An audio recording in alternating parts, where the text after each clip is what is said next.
Hello, I am already on my third cup of tea of the day and we're not even halfway through the day yet, so I think that's a good sign. Also, this day couldn't have been more autumnal. Like, the whole day has just been gloomy. There's been some drizzle, like the air outside is just white. It's just clouds. So perfect day to film this video. Anyway, welcome friends, my name is Leonie. Today I'm going to talk about some perfect books for the autumn season. You've probably already watched like so many other videos like this, but today I just want to give my 2 cents. I think it's really fun to see how different people associate different things with autumn. So today I'm just going to share the books that I think are very autumnal, and I kind of categorize them going from more just generally atmospherical to actually kind of creepy, because I know some people like to read more scary books in October, whereas other people like to just keep it more like atmospheric. I'm gonna take off my glasses.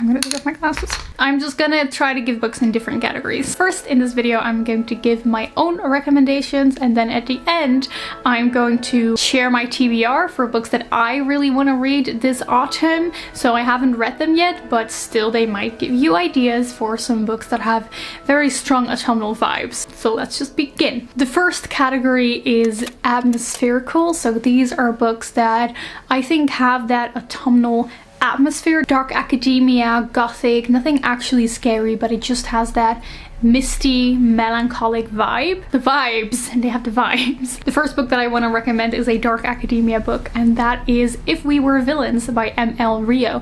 This is like quintessential dark academia. It takes place at this very prestigious theater school where the theater students play all these Shakespeare plays, but it's kind of about how when they play these Shakespeare plays, it's kind of like a metaphor for the stories that are going on in their own lives, and it kind of starts to blur, you know, what is real, what is not real. There's a murder.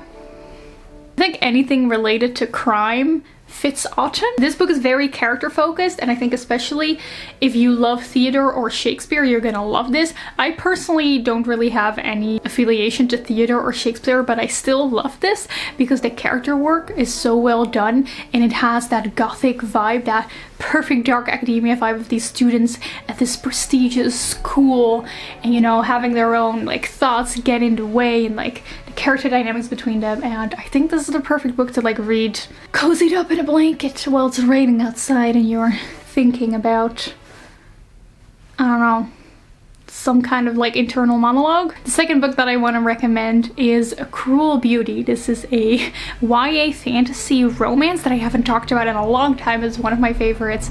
It is about a girl called Nyx, and she lives in this very odd country, and in this kingdom lives an evil ruler, and our main character Nyx has been married off to him. She's known this her entire life, that she has to marry him. It's marketed as a Beauty and the Beast retelling, but I could tell that it's very clearly more inspired by the story of Bluebeard. Just the story of this girl going to this like castle mansion that's very gothic. There are all sorts of mysteries going on there. There are doors that she's not allowed to unlock, that she hears voices coming from behind, and of course it's a romance fantasy, so of course we all know that she's gonna slowly fall in love with this evil ruler. It's very fantastic enemies to lovers, and it just has that dark autumnal atmosphere without ever actually getting scary. So I know it's an oldie, but I still recommend it. And then the last one in the category atmospheric is Never Let Me Go. This, okay, how do I explain this? This is like a dystopian about 3 friends that grew up together at this boarding school, but something is kind of off at this boarding school, and you see them growing up together, and in the future when they're older, one of them is dying, and they find each other again, and they kind of reminisce about their past.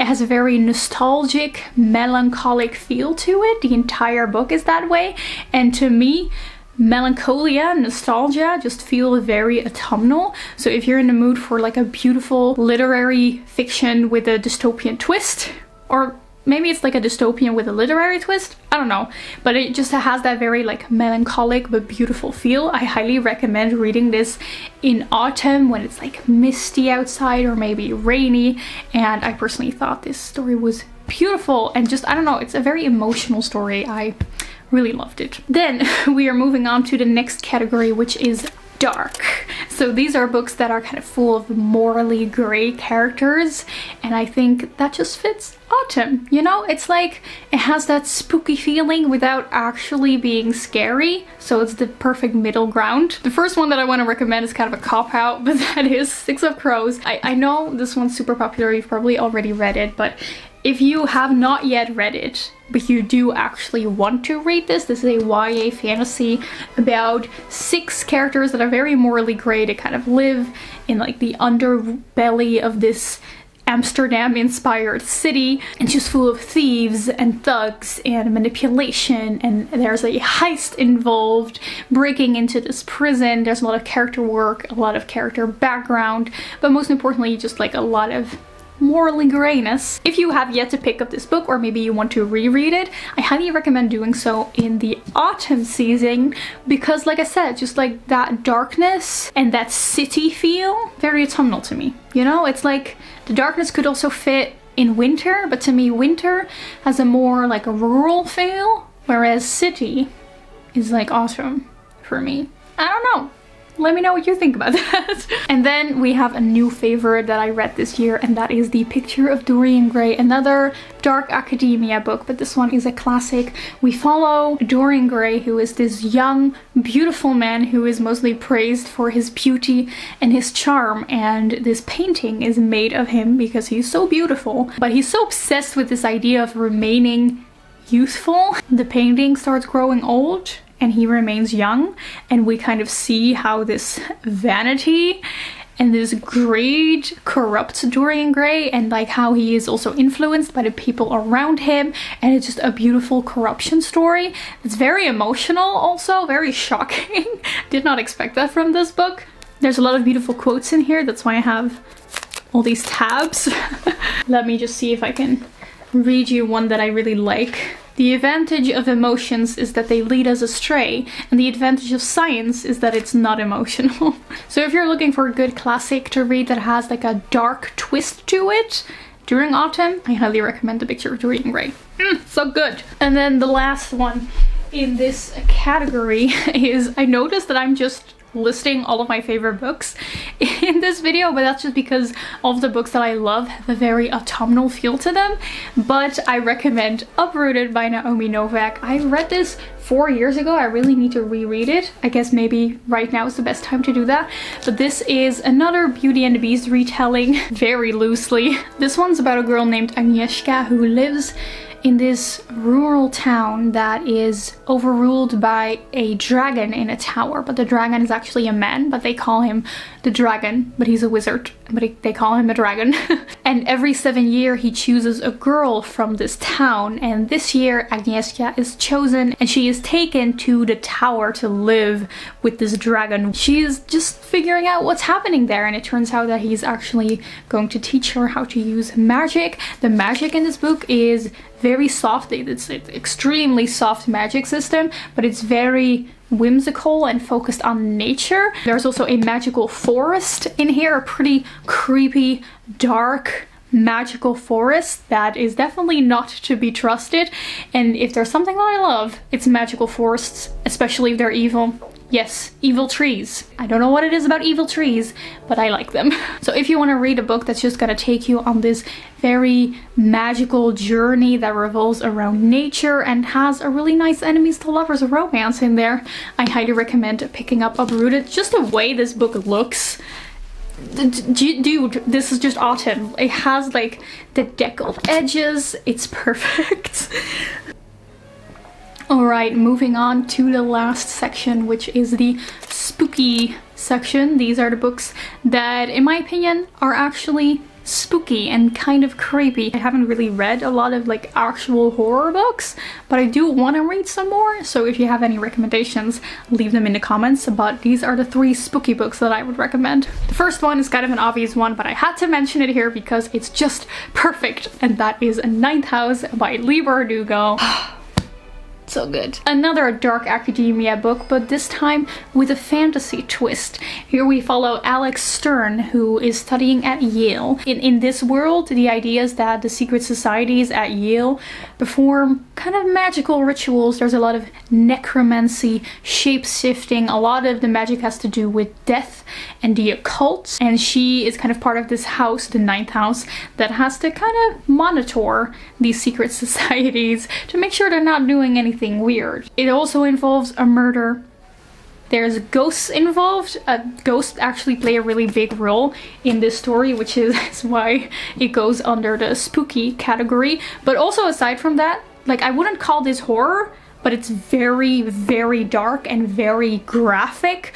I highly recommend looking up the content warnings if you think you need that. One of the reasons that I love this book so much is, again, the atmosphere, just the way that being at Yale is described, and just like with the murder and the different characters. The main character is also definitely very, very morally gray. She has a dark past, and I love Leigh Bardugo's writing style. It's so lush and creates these beautiful images in your mind. If you know that you like dark stories that have some gothic, dark academia vibes, if you like the occult, you have to pick up this book. Another new favorite that I read this year. My next spooky book recommendation is one that I realized I talked about in every single autumn/spooky book recommendation video I've ever made, because I've made 2 before, and in both of those I mentioned this series, so I won't dwell on it for too long, but I highly recommend the Lockwood & Co series if you want something spooky but not necessarily too scary, because this is a middle grade about a bunch of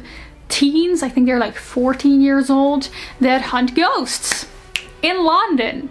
And they have like fencing rapiers that they use to hunt the ghosts. That's cool. That's so cool. The Lockwood & Co series is just a fun middle grade adventure series that is perfect for autumn, because it kind of has that like gothic feel because it takes place in London. I don't know if I'm making a very weird assumption there, but that's just kind of how it associates in my mind. And there are ghosts. I personally found this to be like, you know, kind of like thrilling, but it never actually gets super scary because it is a middle grade. So if you want something spooky but you don't want to be too spooked, I recommend this series.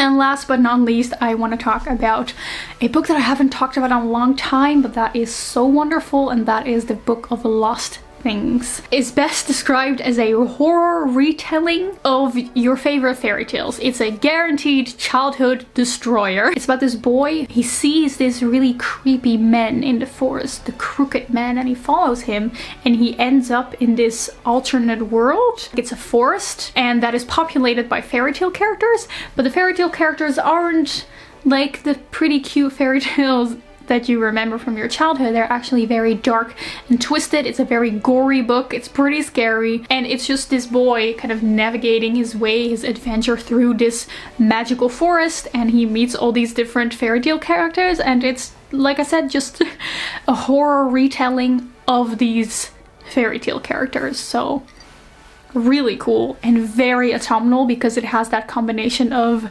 creepy and fairy tale-esque, which in my opinion is just a match made in heaven. So those were all the books that I really recommend. Now I'm gonna go into my TBR. So I haven't read these books, but I do know that they're very autumnal. Maybe you can find some books in here to read for yourself as well. First, let's start off with the book that I'm currently reading, actually. That is Mexican Gothic by Silvia Moreno Garcia. It takes place in Mexico in the 50s, and it's a gothic story about this socialite that has to live in this old manor where her cousin is married to this like charming man, but she seems to kind of having some mental problems. The main character, Noemi, is trying to figure out what is going on, and I don't really know a lot yet because I'm only like a fourth of the way through, but I can see that this is probably going to be one of those books that's going to get scary and scarier the more you get into it. Then a book that has been on my TBR for 3 or 4 years is Night Film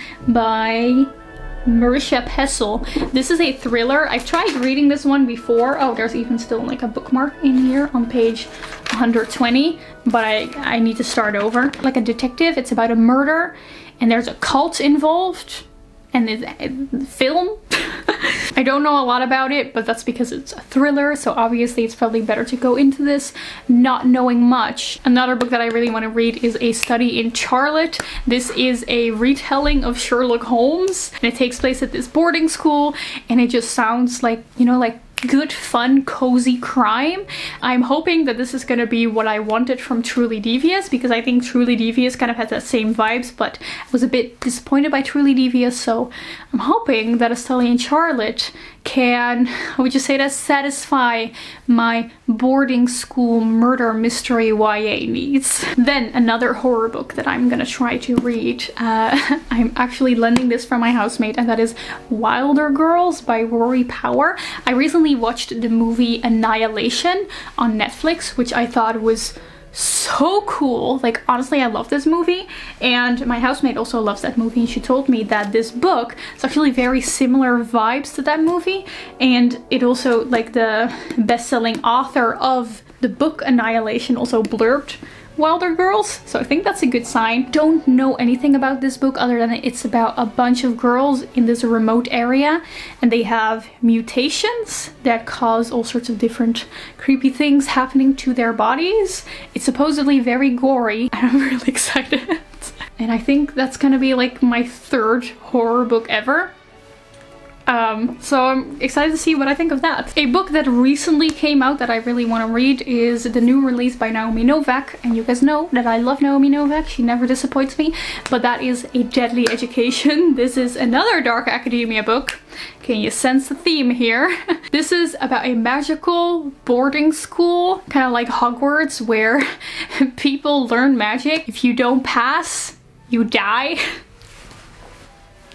Cool. You know, gothic school magic, I'm in for it, and I want to read anything that Naomi Novik publishes, so that's cool. And then the last one that I'm really excited about, that I really want to finally tackle this autumn, is a classic, and that is Jane Eyre.